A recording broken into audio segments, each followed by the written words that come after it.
항상 다 그런 건 아니지만 뭐든지 꼭 맞는 말은 없거든요. 예외 없는 법도 없듯이 제가 일반적으로 연예계 종사를 하니까 연예인을 많이 만나잖아요.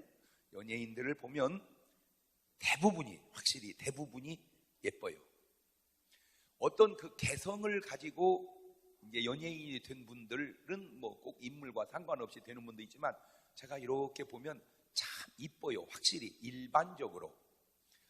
또 반대로 기도원 여자 원장님 치고 절색 미인을 보기가 참 어렵습니다. 이렇게 하는 내 말이 꼭 맞는 건 아니라는 건 내가 아까 얘기했어요. 대부분은 그렇게 썩 미모가 아름답질 않아요. 내가 지금 무슨 얘기를 하려고 그러냐면은 아름다움과 영성을 같이 가져가기가 쉽지 않다 그 말입니다. 그러니까 사람이 뭐 하면 자꾸 이렇게 아름다우면 어떤 영적인 부분은 소외되기 쉽고 자꾸 기도하고 말씀 보고 금식만 하면은 거의 아름다움을 겸해가기가 어렵다는 거예요. 욕심이지 이 상극을 같이 겸해가기가 어렵다. 여러분 이제 그걸 잘 모르니까 무조건 애들이 공부만 잘하면 좋아하는데 물론 공부 잘하면 좋죠. 그런데 공부를 잘한다 그 말은 다른 것을 못한다 그 말이 맞습니다. 우리 애들은 공부를 잘해요. 그렇게 자랑하는 사람을 되돌리면 근데 딴 건 못해 그 말이고 우리 애들은 공부를 못해요 그 말은 되돌리면 딴 건 잘해요 그 말이에요. 그러니까 공부를 잘하고 딴 것 못해도 먹고 사는 것이고 딴 거를 잘하고 공부를 못해도 이렇게 먹고 사는 것이니까 뭘 하나 잘했다고 너무 좋아할 것도 없고 뭘 하나 못했다고 너무 나쁠 것도 없는 것은 항상 인간이라는 게 그런 양면성이 있고 그 양면성이 안 될 때는 이제 네 박자라고 제가 항상 얘기하죠. 그래서 마음도 착한 여자가 얼굴도 예쁘면 1등이란 말이에요. 마음도 안 착한 것이 얼굴도 안 예쁘면 4등이요. 문제는 마음은 착한데 얼굴이 안 이쁘고 참 얼굴은 이쁜데 마음이 안 착하면 어느 게 난 거예요? 그렇지? 마음이 착한 게 낫다고 이미 노래에도 다 나와 있어. 노래에도 얼굴만 예쁘다고 여자냐 마음이 고와야 여자지 한 번만 마음 주면 변치 않는 여자가 정말 여자지. 그렇게 노래해놓고도 남자들은 무조건 뭐만 좋아해? 얼굴 이쁜 여자를 좋아해요. 그래서 이제 덜렁 결혼을 해. 그렇게 결혼을 해서 살다가 야 안 맞아. 그래가지고 이제 이혼을 하게 될 때 판사가 물어 왜 헤어지려고 그러세요? 그러면 얼굴 보세요. 살게 생겼나? 이런 부분은 거의 없습니다. 다 뭐가 안 맞는다? 성격. 그 성격이라는 게 말을 바꾸면 마음이라 그 말입니다. 그러니까 아시방채 내가 결혼할 때 어떤 여자하고 했어야 돼요? 그럼 마음 착한 여자하고 결혼해야 되는데 그걸 볼 줄 아는 눈이 없어. 총각이다. 그러니까 뭐 마음이고 뭐 다 소용없어. 그냥 이쁘면 다 용서해줘. 그런데 막상 살아보면 인물이 별것 아니라는 걸 살아갈수록 느끼는 거예요. 자, 그러면 얼굴도 이쁘고 마음도 착하면 될 거 아닙니까? 그런데 네가 알아야 될 건 얼굴도 이쁘고 마음도 착하면 네 여자가 아니여. 뭔 주제를 좀 알아라. 아니 생각을 해봐. 얼굴도 이쁘고 마음도 착한 여자가 너한테 오겠냐? 아이고. 그리고 또 얼굴도 안 이쁘고 마음도 안 착한 여자도 신경 쓸 거 없어. 왜? 안 갈 거니까. 아니 내가 미쳐서 거기를 왜 갑니까? 그러니까 갈등을 느낄 때 아주 좋은 답이 본질을 선택해라. 옳지? 시작. 앞에 걸 빼먹으면 답이 어떻게 나와? 갈등을 느낄 때 항상 본질을 선택해라. 옳지? 시작. 자, 그러면 사람이 너무 아름다우면 되게 뭐가 부족하고? 영적인 면이 부족하고, 너무 신령하면 되게 뭐가 부족하고? 미모가 좀 부족하다. 그러면 그런 일반적 개념으로 지금 오늘 본문의 여선지 안나를 대입을 해보세요. 그러면 나는 몰라. 솔직한 거는 나는 모르지만 그런 맥락으로 봤을 때 예외가 없을 수는 없지만 흔치 않다고 봤을 때 이 안나가 이뻤을까 안 이뻤을까?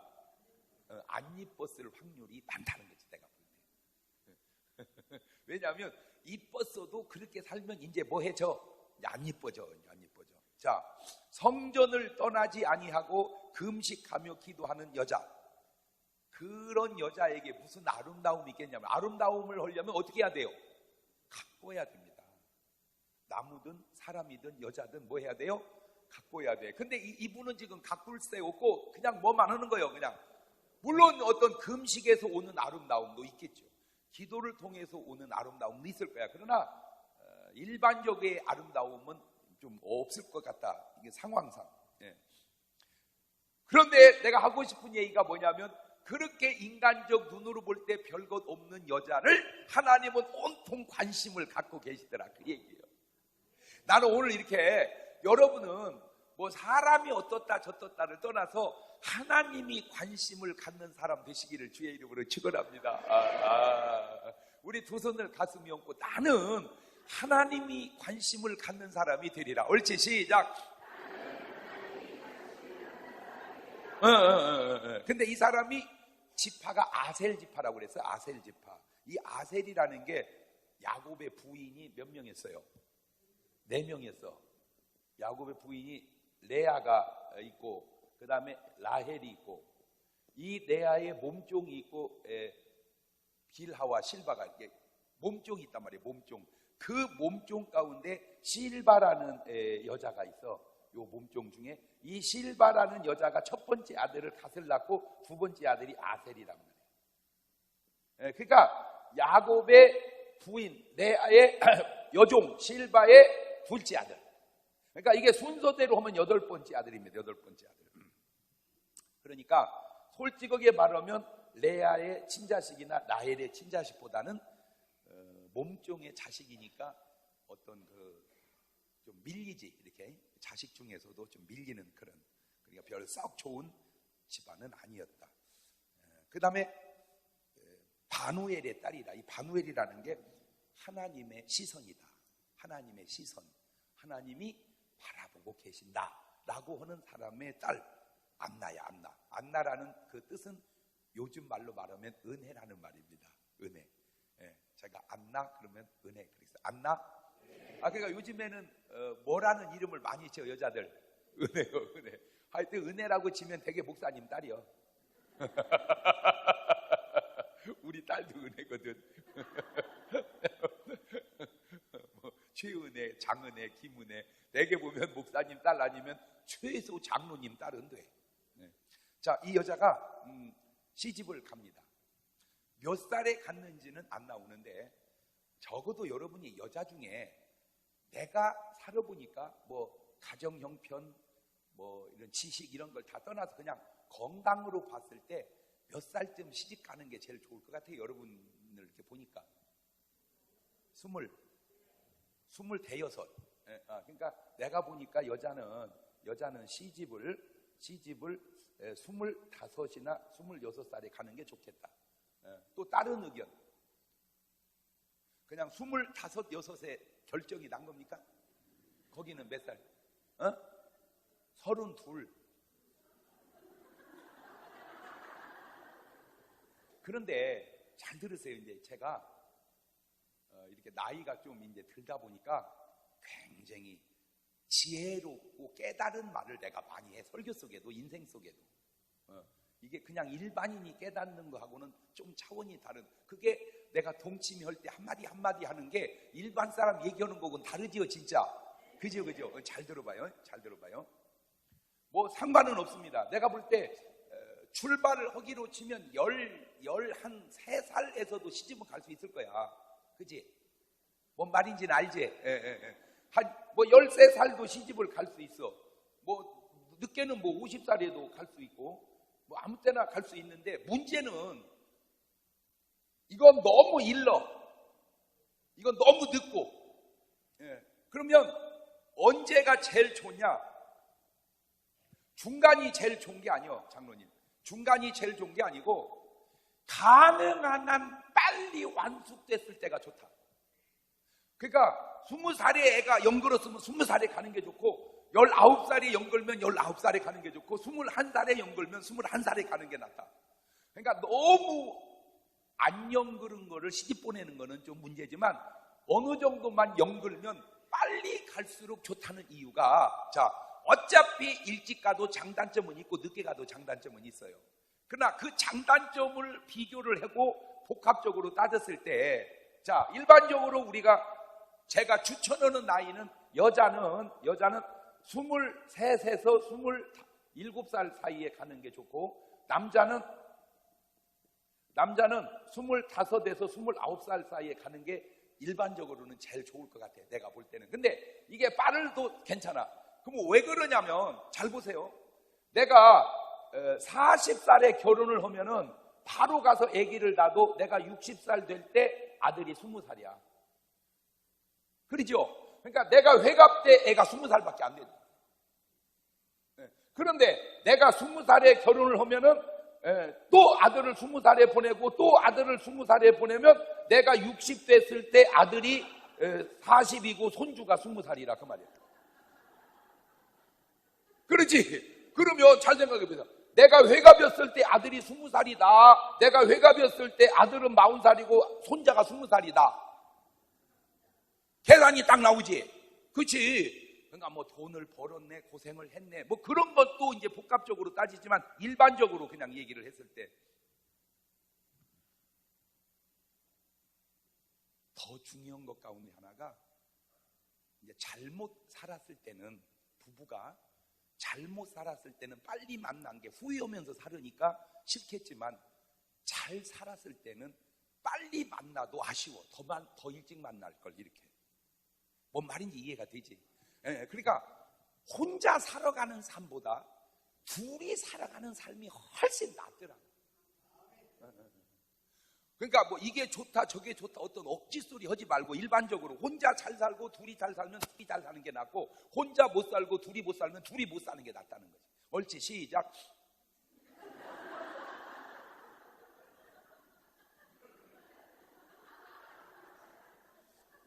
혼자 잘 살고 둘이 잘 산다면 둘이 잘 사는 게 낫고, 혼자 못 살고 둘이 못 산다면 둘이 못 사는 게 낫다는 거지. 옳지? 시작.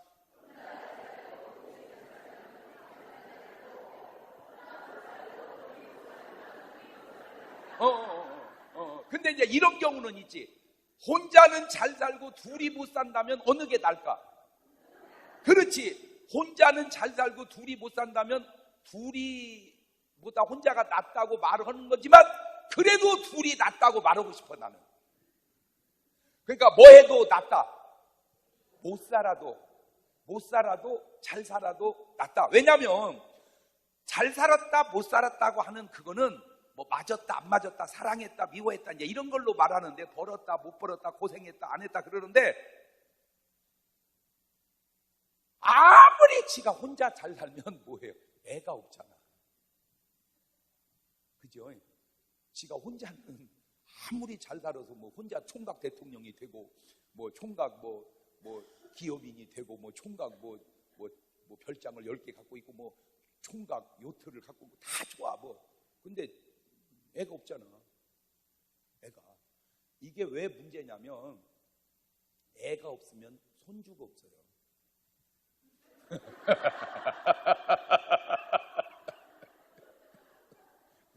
그렇잖아. 건너뛰어서 생길 수는 없잖아.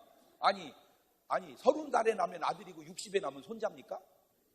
아니잖아. 30에 나도 아들은 아들이고 60에 나면 너 아들은 아들인데, 이거를 일반인은 모른단 말이에요. 할아버지가 돼봐야 알아. 하나님이 아브라함 보고 이삭을 바치라고 하니까 이삭을 바쳤지, 하나님이 아브라함 보고 손자를 바치라고 했다면 못 바쳤다는 거예요, 아브라함도. 이게 말귀를 알아들어야 되는데, 아우, 이런 말은 내가 목사로서 하기는 좀 거북스러운 얘기야. 목사로서 말하기는. 그냥 일반인 같으면 충분히 할 수 있는 말인데, 그게 뭐냐면, 크리스찬 목사로서 내가 살아보니까 최고의 기쁠 때가 언제냐면 이거야. 내 죄 사함 받고서 예수를 알람 뒤 이 나이에 모든, 이게 최고. 죄사함 받을 때 기쁨이 인간이 땅에서 누리는 기쁨 중에 최고야. 그걸 능가하는 건 없어. 그래서 어떤 병에 걸렸든지 거의 거듭날 때 받는 은혜를 임하면 병 다 나서 버려 되게. 그게 그만큼 강력한 그 기쁨이 오기 때문에 그래. 그래서 보통 엔돌핀이 생긴다고 그러죠. 이 엔돌핀보다 한 5,000배 강한 게 다이돌핀인데 그 다이돌핀이 언제 생기냐면 바로 그런 때 생기는 거예요. 그래서 그런 은혜가 와버리면 싹 나서 그래. 그러니까 이렇게 부부가 산다고 하는 게 그러면 잘 들으세요. 잘못 만난 부부는 없습니다. 잘 못 사는 부부가 있는 거지. 옳지, 시작. 그렇지. 그러니까 목사님 진짜 우리는 잘못 만났어요. NO! 잘못 만났어요? 웃기고 있네. 잘못 살았어요. 목사님 저는 잘못 만났어요. 그렇게 하면 여러분은 NO! 잘못 살았어요. 그렇게 하세요. 저는 진짜 잘못 만났어요. 그래요. 잘못 산 거지 잘못 만난 게 아니다. 자, 그걸 가지고 두고 가봅시다. 내가 볼 때 이 안나가 시집 갈 때 아마 20살쯤은 되지 않았을까? 자, 20살에 시집을 갔습니다. 뭐 축하한다고 하든 아니면 뭐 그런 결혼을 왜 했냐고 하든 평가는 여러 가지 있겠지만 어쨌든 7년 동안을 잘 살았습니다. 27살 됐습니다. 남편이 죽는 거예요.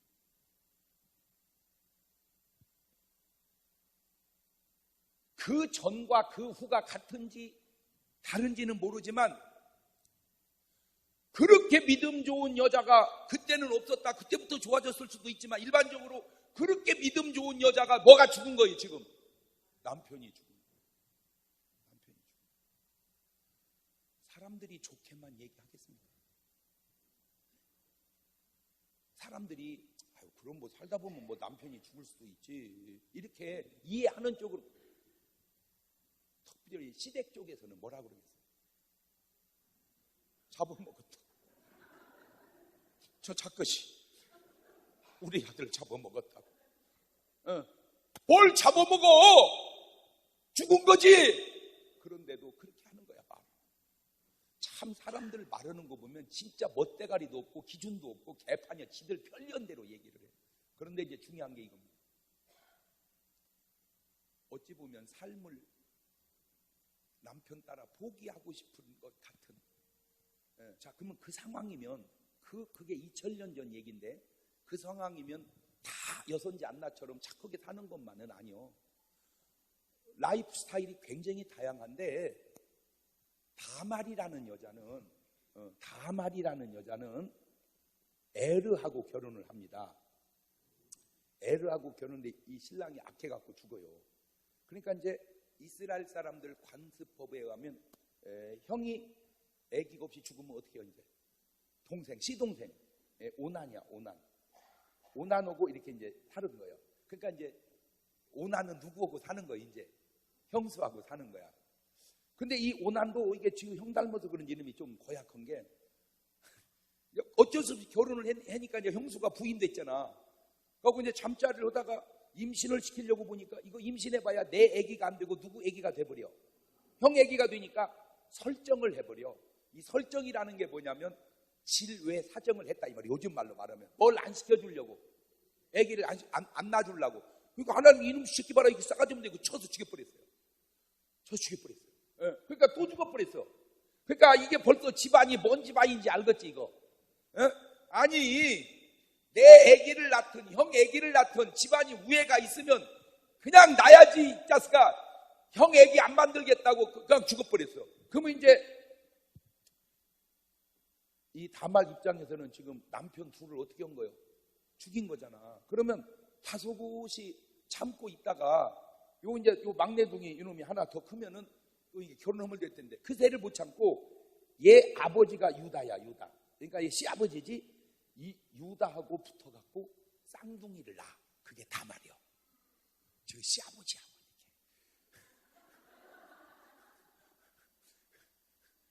믿음의 사람은 환경을 만들기도 하지만 환경을 적응해 가기도 한다. 시작.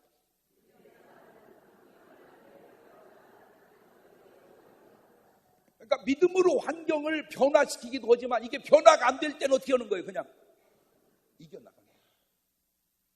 이겨나가는 거예요. 어떤 어려움이 와도 이겨나가는 거예요. 그러니까 여러분이 성경에 나오는 믿음의 사람들의 다 공통점이 바로 그렇습니다. 한나라는 여자 있어요. 한나 신랑은 엘가나 부인이 한나예요. 한나. 근데 참 이 부부 좋은 부부야. 정말로 100점짜리 부부야. 근데 문제가 애를 못 낳아. 한나가 애를. 그러니까 주변 환경상 엘가나는 정말 그러기 싫었지만 주변 환경상 애를 얻기 위해서 첩을 투어. 그게 분인나예요. 분인나.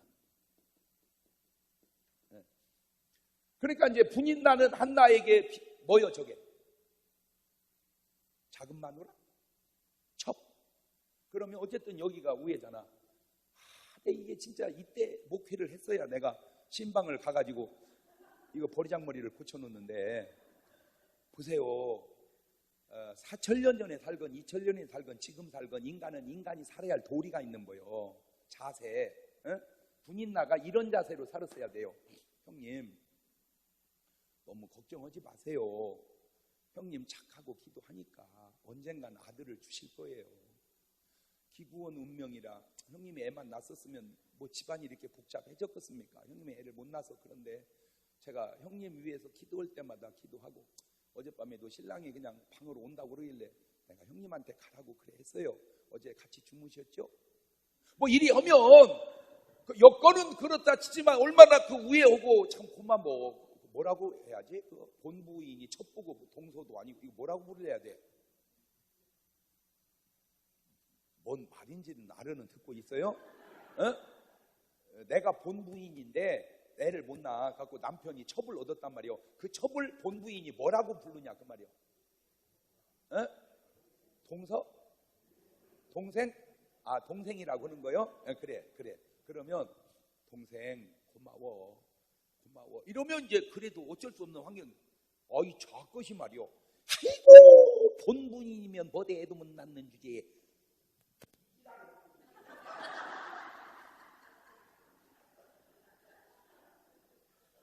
분인나 이런 뭐 저거 부야한 여자처럼 생겼잖아요. 저 작것이 한나 돌아버려. 어려운 데다가 저 작것이 더 어렵더니 막 잘 들으세요. 이때 믿음 없는 사람에게 나타나는 증세가 병입니다. 왜? 뭐 때문에? 스트레스라고. 스트레스. 그거는 착한 게 아니오. 그건 착한 게 아니오. 극복을 못 하는 거죠. 그런데 저 한나는 그 스트레스를 기도로 승화시키는 겁니다. 내가 저놈 옆에 냅둬라 내가 못 살아 이렇게 했으면 한나가 무너졌어 인생이. 그런데 한나는 그 아픔을 기도로 승화시키는 거예요. 아들 하나 줘요. 내가 너무 어머니 들고 못 살겠어요. 아들 하나 줘요. 아들 하나 줘요. 하게 우는 거예요.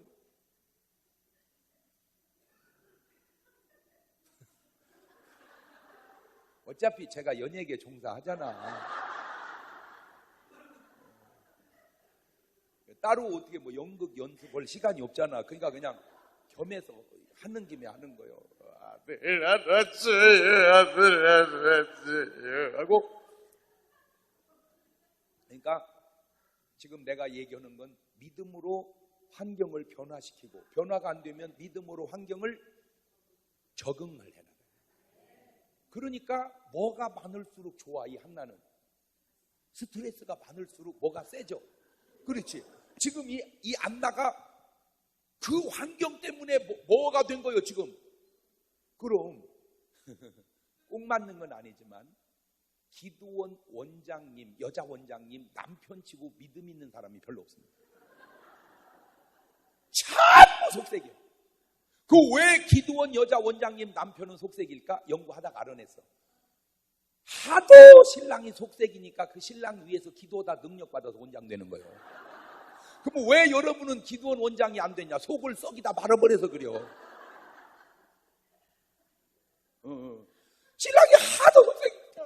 내가 못 살겠어요. 하다가 능력 받아갖고 원장되는 거라니까.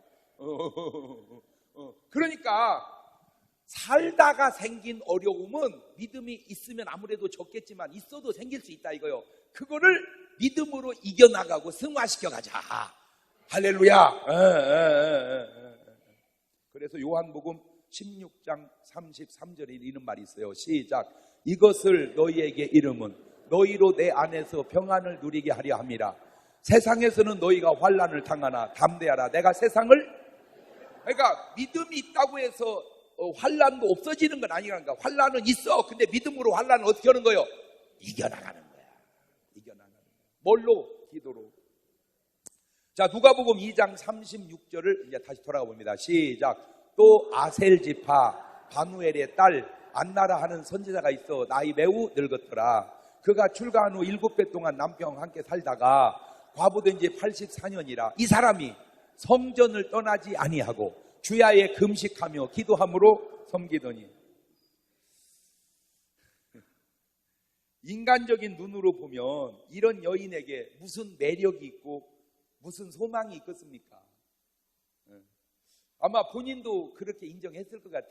아마 이제 주변 사람들이 묻기를, 우리 안나 선지자님은 취미가 뭐예요? 이렇게 물으면 내가 볼 때 그 안나 선지자 답변, 글쎄 나는 그냥 금식이 취미고 기도가 취미야. 뭐가 취미고? 금식이 취미고. 뭐가 취미고? 기도가 취미. 그냥 오직 금식과 기도로 그것이 내 생활이고 그게 내 취미고 그게 내 소망이고 그렇게 사는 거예요. 이런 안나에게 딱 맞는 찬송가가 그때도 있었겠지만 요즘으로 보면은 세상 즐거움 다 버리고, 잠깐, 세상 즐거움을 버리지 않았다면 시집을 갔겠지. 버렸으니까. 세상 자랑 다 버렸네. 주 예수보다도 귀한 곳은 없네. 예수밖에는 없네. 미리 끊어서 얘기하는데 어설프게 뭔 재미 그렇게 갖고 사는 것보다 차라리 그 별것도 아닌 세상 재미 끊고 오직 예수님 한 분을 저렇게 하고 사는 게 더 낫지 않을까? 아니, 그런 생각을 해요. 어설픈 세상 재미, 뭐 나가서 우리가 세상에 살아보지만 뭐 활칵 뭐가 그렇게 재밌습니까? 그렇게 세상이 좋고 재밌다면 그 사람은 진정한 믿음의 사람이 아니야. 정말 믿음의 사람은요, 다 해보고 나면 에이 괜히 기도나 더 할걸, 그러지. 그게 믿음의 사람이야. 하루 종일 미사리 가서 놀고 음악 듣고 차 마시고 그랬다가 오늘 너무 행복했네 그럽니까? 아이씨, 그냥 성경이나 더 볼 걸. 그렇지 않습니까? 그래서 여러분이 지금 조심해야 될 게, 얄궂지 않는 세상 재미 때문에 정말로 주님과의 저 깊은 재미를 놓치고 살지 않나 돌아보시기를 바라요. 얄궂은 세상 재미 때문에 신령한 기쁨을 잃어버리는 어리석음을 범하지 말자. 시작.